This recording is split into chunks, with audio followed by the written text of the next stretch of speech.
एक बार की बात है। एक गांव में एक औरत रहती थी। उसका नाम कमला था। उसका पति गांव में आलू पराठा बेचा करता था। फिर एक दिन उसकी किसी कारण मौत हो जाती है और कमला अकेली पड़ जाती है। उसके पति ने जितने भी पैसे जोड़े थे वो सब अब खत्म हो जाते हैं।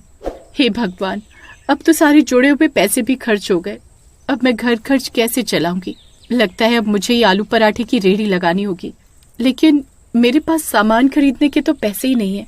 फिर वो उधार में आलू खरीदने के लिए सब्जी मंडी जाती है। अरे भाई साहब, क्या आप मुझे 10 किलो आलू उधार दे सकते हो? मैं जल्दी आपका पैसा चुका दूंगी। अरे नहीं नहीं, उधार नहीं दे सकता। हर जगह बाढ़ आने की वजह से मंडी में आलू वैसे भी बहुत महंगा हो गया है। कमला बहुत सारे व्यापारियों के पास जाती है, लेकिन उसे कोई भी उधार में आलू नहीं देता। फिर वो परेशान होकर गांव वापस लौट रही होती है। कितना अच्छा होता अगर हमारा खुद का एक खेत होता। मैं खुद के आलू उगा लेती, बाहर से खरीदने भी नहीं पड़ते और मुनाफा भी ज्यादा होता। तभी कमला की नजर एक खंडहर के आगे खाली पड़ी जगह पर पड़ती है। वो जगह बहुत उपजाऊ दिख रही होती है, खेती के लिए एकदम सही। अरे एक काम करती हूँ, इस खाली जगह पर ही आलू उगा देती हूँ। वैसे भी यहाँ कोई आता जाता तो है नहीं।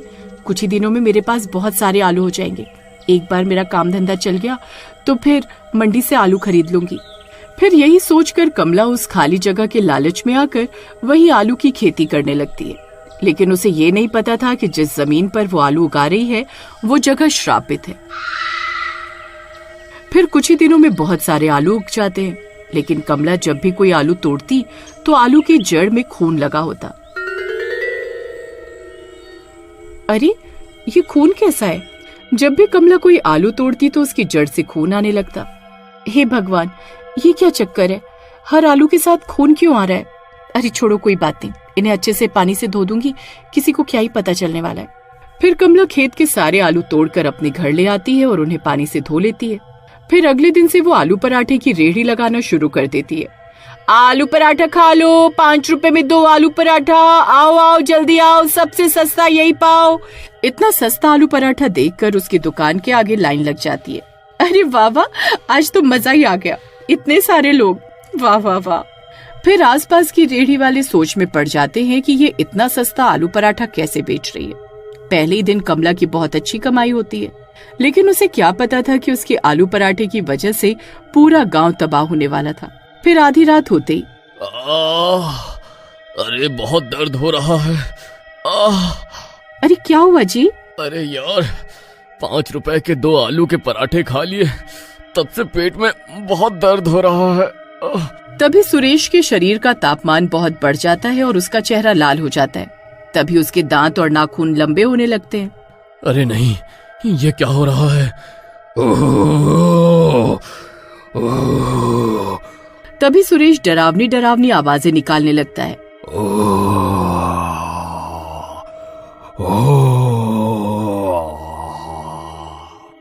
अरे कमबख्त, ये कैसी डरावनी डरावनी आवाजें निकाल रहा है? हे भगवान, ये नहीं क्या हो रहा है? तभी सुरेश देखते ही देखते भूत बन जाता है।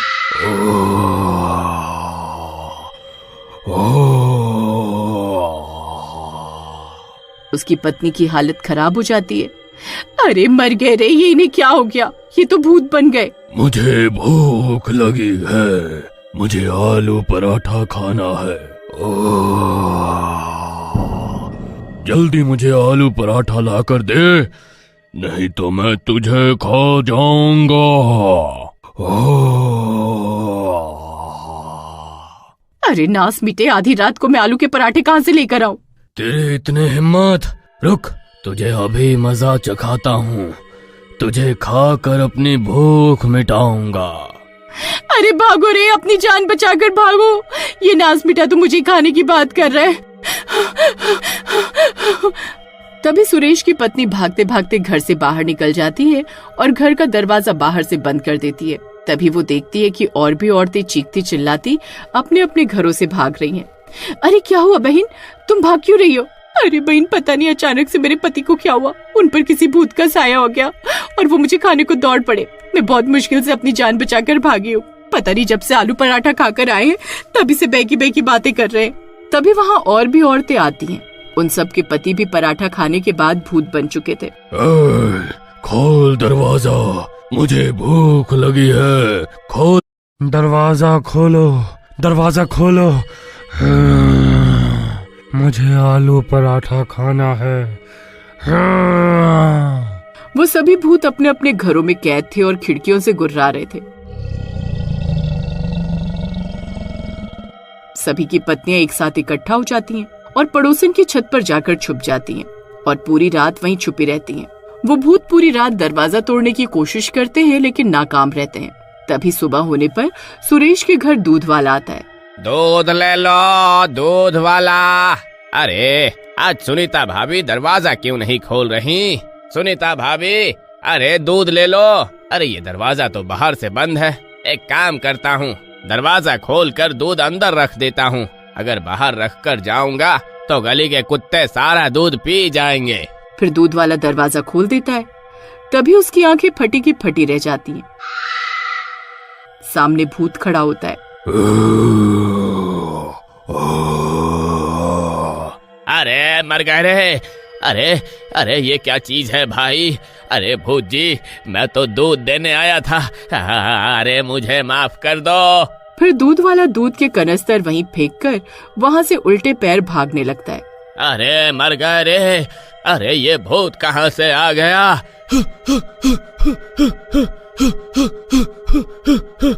अरे नहीं, ये दूध वाले ने तो दरवाजा ही खुला छोड़ दिया, अब क्या होगा?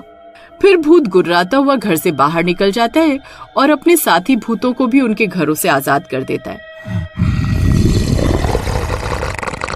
अब वो सब भूत गांव की सड़कों पर घूम रहे होते हैं। अरे सुनीता बहन, अब क्या होगा? ये कमबख्त सारे भूत तो आजाद हो गए। तभी कमला भी अपनी रेहड़ी लेकर घर से निकल पड़ती है। कल तो मजा ही आ गया, बस आज भी कल जितनी कमाई हो जाए तो मजा आ जाएगा।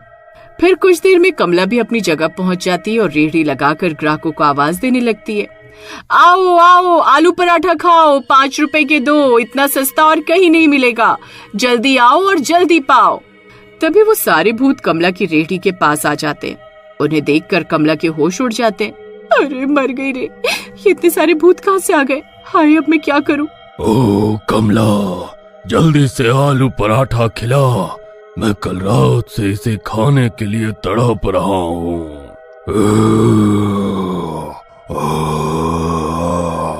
हाँ हाँ, जरूर भूत जी, मैं अभी आप सबके लिए पराठे बना देती हूँ।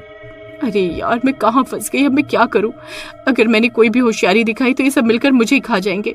वहीं दूसरी तरफ सुरेश की पत्नी बाकी सब औरतों को लेकर जंगल में तांत्रिक के पास जाती है और उसे सारी बात बताती है।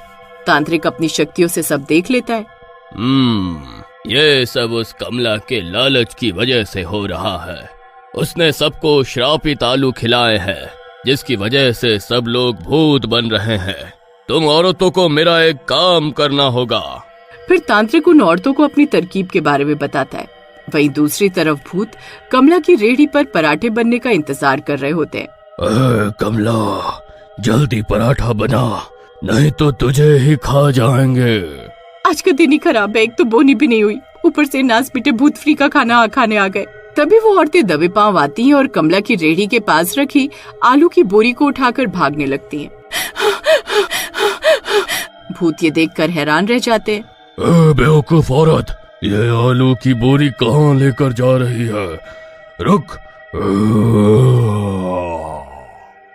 अरे सुनीता बहन, जल्दी भागो, ये कमबख्त भूत हमारे पीछे ही आ रहे हैं। अरे मैं तो लुट गई, बर्बाद हो गई, मेरे तो आलू ही चोरी हो गए। फिर कमला भी उन औरतों के पीछे भागने लगती है। फिर वो सब औरतें भागती हुई तांत्रिक के पास पहुंचती हैं। वहाँ तांत्रिक ने हवन तैयार किया होता है, उसमें आग जल रही होती है।